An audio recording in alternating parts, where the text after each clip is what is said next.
सतगुरु प्रसाद।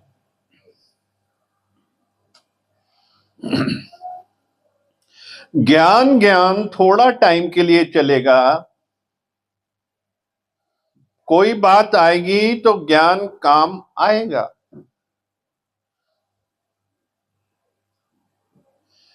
ज्ञान ज्ञान थोड़ा टाइम के लिए चलेगा, कोई बात आएगी तो ज्ञान काम आएगा।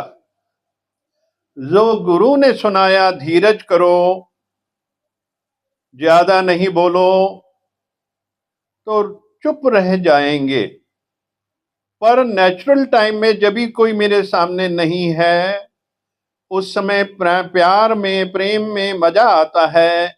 उस समय ज्ञान का पौधा भी काम नहीं आएगा। शब्द लगेंगे, शब्दों से ब्रह्म मिलता ही नहीं है। शब्द से परे तेरा डेरा। जब शब्द खत्म होते हैं तो परमात्मा शुरू होता है। जब शब्द खत्म होते हैं तो परमात्मा शुरू होता है।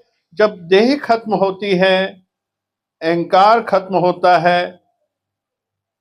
प्रेमी का सवाल, आज की जनरेशन माँ बाप बच्चे के लिए बोलते हैं, आज की जनरेशन माँ बाप अच्छे के लिए बोलते हैं, जो नहीं सुनकर अपने हिसाब से चलते हैं, वो नहीं सुनकर अपने हिसाब से चलते हैं, उसके लिए क्या करना चाहिए? भगवान, हम लोग दुनिया में सबको भगवान देखकर ब्लेसिंग कर सकते हैं। ये भगवान का स्वरूप है। जो करता है भगवान कराता है। गीता में बोला है, जो भी रजोगुण तमोगुण सतोगुण के भाव हैं, वो मुझसे ही होने वाला समझ। वास्तव में वो मेरी सत्ता से हो रहा है। वो भगवान की लीला है। लीला में आप बोलेंगे कि मेरे बच्चे सब अच्छे चलें, पढ़ाई करें, सेवा करें, दूसरे की भलाई करें, और वो खुशी से मोबाइल देखते रहेंगे।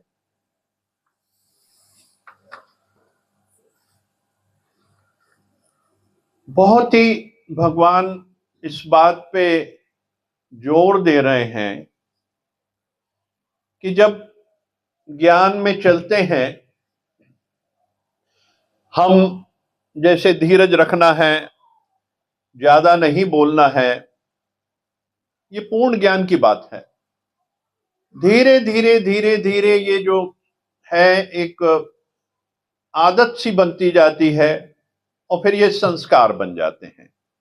और जब ये संस्कार बन जाते हैं तो अगर कोई ऐसी परिस्थिति आती है तो जीव जो है वो धीरज कर लेता है, क्योंकि रिपीटिशन हो रहा है, अंदर रिपीट ज्ञान की बात हो रही है। गुरु के शब्द आ रहे हैं, उनकी वाणी आ रहे हैं, उनके वचन आ रहे हैं कि धीरज, शांति, शब्द नहीं देना, मौन में रहना है।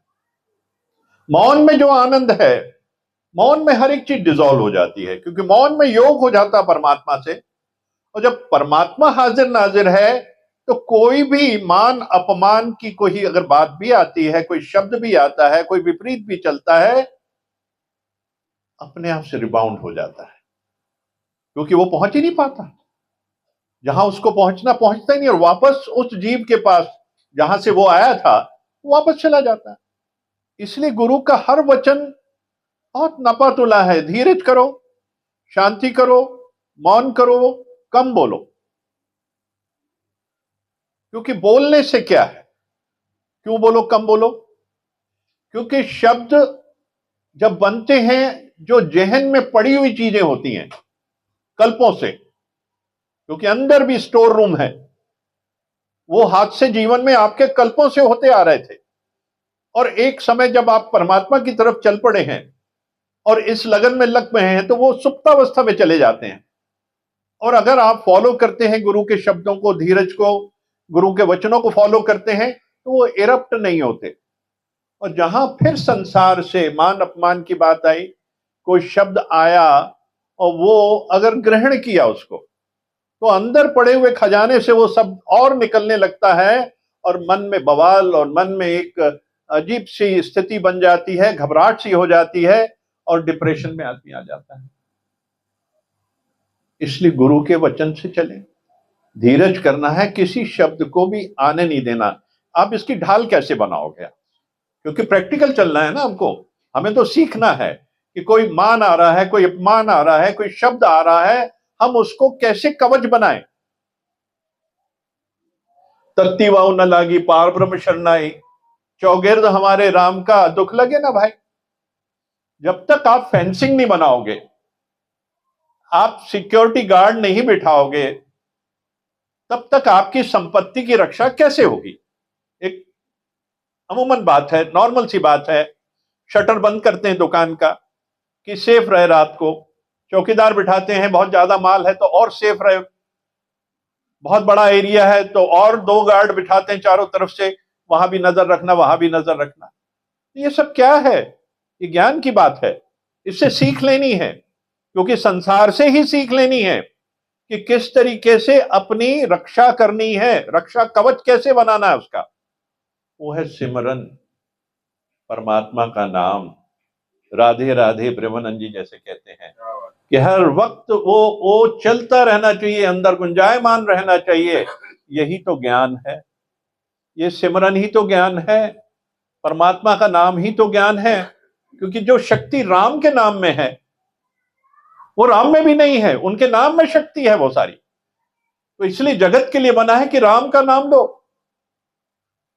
तो ये सिमरन जब लेंगे तो हमारा एक रक्षा कवच खड़ा हो जाएगा और हमारे तक कोई भी शब्द नहीं पहुंचेगा, क्योंकि हर शब्द जो है पीड़ा वाला भी है। अगर जब राम का नाम लेंगे तो वो भी ओम हो जाएगा।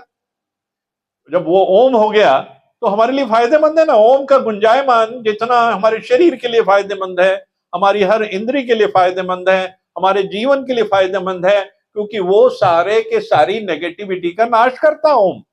इसलिए अंदर ओम है तो बाहर ओम है, तो कोई भी शब्द नहीं पहुंचेगा। हमने अपनी स्ट्रेंथ खुद बनानी। हमारे अंदर सिस्टम्स हैं, सेल्फ हीलिंग के सिस्टम हैं, ऑर्गन्स के लिए भी हैं, और ये जो शब्द बाहर से चले आ रहे हैं इनसे भी अपने आप की कैसे हीलिंग करनी है, अपने आप को कैसे प्रोटेक्ट करना है। हमारे अंदर सारे सिस्टम बने हुए हैं कि हमें क्या सुनना है और क्या नहीं सुनना, क्या देखना है और क्या नहीं देखना, क्या समझना और क्या नहीं समझना। अब हमारी हमारी हमारी मार्ग क्या, हमारे को चलना क्या। देखिए, एक ही शब्द के 2 मीनिंग हो सकते हैं, कोई कैसा लेगा कोई कैसा लेगा, और एक ही गीता के कितना इंटरप्रिटेशन करते हैं, उसके अल्टीमेटली उसका अर्थ वही निकलता है। तो हर आदमी की जितना लेवल है बुद्धि का, उस लेवल पे जाके उसको अंडरस्टैंड करता है और उसके हिसाब से वो चलता है, और धीरे धीरे मैच्योरिटी आती जाती है, धीरे धीरे मैच्योरिटी आती जाती है। आज जैसे भजन किया, कल और करेंगे, परसों और करेंगे, 4 दिन के बाद इस भजन का ही जो रूप होगा कि वाह वाह, इसके अलावा कोई शब्द नहीं होगा। तो जो जो प्रैक्टिस है वो that makes a man perfect, हम लोगों को परफेक्ट बना देती है। तो हमने किसी दिन तो सीखना है, किसी दिन तो वाणी पढ़नी है ना। परफेक्शन कब है? जब तक पढ़ोगे नहीं, पढ़ के ही तो परफेक्शन आएगा। गलती करेंगे नहीं तो कैसे होगा। सीखना हर चीज को, किसी भी चीज पे ये नहीं कहना कि मेरे लिए नई है। तो जीवन में ये इतनी प्रोटेक्टिव लेयर बनाए हम अपने ऊपर, प्रभु नाम की, गुरु नाम की, साईं नाम की, तो जितनी भी नेगेटिविटी है ये कभी भी हमें परेशान नहीं कर सकती।